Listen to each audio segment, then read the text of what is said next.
നടിയെ ആക്രമിച്ച കേസിലെ രണ്ടാം പ്രതി മാർട്ടിൻ ആന്റണി വീഡിയോ ദൃശ്യത്തിലൂടെ അതിജീവിതയെ അധിക്ഷേപിച്ച സംഭവത്തിൽ വീഡിയോ ഷെയർ ചെയ്ത 3 പേരെ പോലീസ് അറസ്റ്റ് ചെയ്തു. ഇവർക്കെതിരെ ഗുരുതര വകുപ്പുകൾ ചുമത്തി കേസെടുത്തു. സാരംഗ ഒരിക്കൽ കൂടി വിവരങ്ങളുമായി ചേർന്നുണ്ട്. സാരംഗ, ഈ അതിജീവിതയുടെ പരാതിയിൽ പ്രത്യേക സംഘം അന്വേഷണം ആരംഭിച്ചിരുന്നു. എന്തായാലും ഈ സംഭവത്തിൽ 3 പേരാണ് നിലവിൽ പോലീസിന്റെ പിടിയിലായിരിക്കുന്നത്. ഗുരുതര വകുപ്പുകളാണ് ഇവർക്കെതിരെ ചുമത്തിയതെന്നും മനസ്സിലാക്കുന്നു.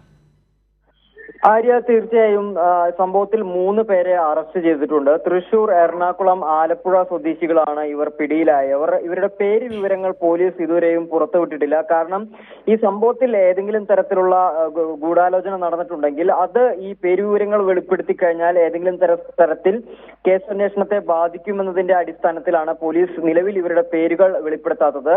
ഇവർക്കെതിരെ ഗുരുതര വകുപ്പുകൾ ചുമത്തിയാണ് കേസ് എടുത്തിട്ടുള്ളത്. അതായത് BNS പ്രകാരം 72, 75 വകുപ്പുകൾ പ്രകാരവും അതുപോലെ തന്നെ IT ആക്ടിലെ സെക്ഷൻ 67 വകുപ്പ് പ്രകാരവും ജാമ്യമില്ലാ വകുപ്പുകൾ ചുമത്തിയാണ് ഇവർക്കെതിരെ കേസെടുത്തിട്ടുള്ളത്. പ്രധാനമായും നടി പരാതി നൽകിയതിനു ശേഷം പോലീസ് കർശനമായ ഒരു നിർദ്ദേശം വെച്ചിരുന്നു. അതായത് സാമൂഹ്യ മാധ്യമങ്ങളിലൂടെ ഈ കേസിലെ രണ്ടാം പ്രതിയായിട്ടുള്ള മാർട്ടിൻ ആന്റണിയാണ് നടിയുടെ പേരുൾപ്പെടെ വെളിപ്പെടുത്തിക്കൊണ്ട് അധിക്ഷേപ പരാമർശം വീഡിയോ ദൃശ്യത്തിലൂടെ നടത്തിയത്.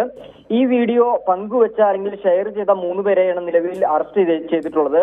സംഭവത്തിന് ശേഷം, അതായത് നടിയുടെ പരാതിക്ക് ശേഷം ഈ വീഡിയോ സാമൂഹ്യ മാധ്യമങ്ങളിൽ നിന്ന് നീക്കം ചെയ്യണം, പങ്കുവെച്ചവർ അത് നീക്കം ചെയ്യണമെന്നുള്ളത് കർശന നടപടി പോലീസിന്റെ ഭാഗത്തു നിന്നും ഉണ്ടായിരുന്നു. ഇതിന്റെ ഭാഗമായിട്ട് കുറെ പേജുകളിൽ നിന്നും അല്ലെങ്കിൽ കുറെ ഷെയർ ചെയ്ത കുറെ വ്യക്തികൾ ഈ വീഡിയോ സാമൂഹ്യ മാധ്യമത്തിൽ നിന്ന് മാറ്റിയിരുന്നു. എന്നാൽ പോലീസിന്റെ കർശനമായ നിർദ്ദേശനം ഉണ്ടായിട്ട് പോലും ഒരു തരത്തിലും ഈ വീഡിയോ ദൃശ്യങ്ങൾ നീക്കം ചെയ്യാത്ത അല്ലെങ്കിൽ മാറ്റാത്ത 3 പേരെയാണ് നിലവിൽ ഇപ്പോൾ പോലീസ് അറസ്റ്റ് ചെയ്തിട്ടുള്ളത്.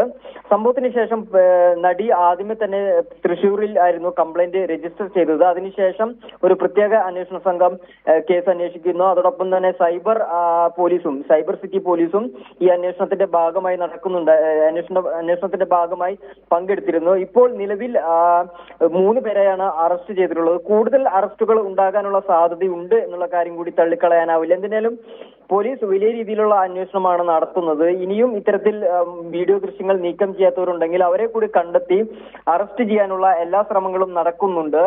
സിറ്റി പോലീസ് കമ്മീഷണർ നകുൽ ദേശ്മുഖിന്റെ നേതൃത്വത്തിലുള്ള സംഘമാണ് ഈ 3 പേരെയും വിവിധ ജില്ലകളിൽ നിന്നായിട്ട് അറസ്റ്റ് ചെയ്തിട്ടുള്ളത്. ആര്യ. ശരി.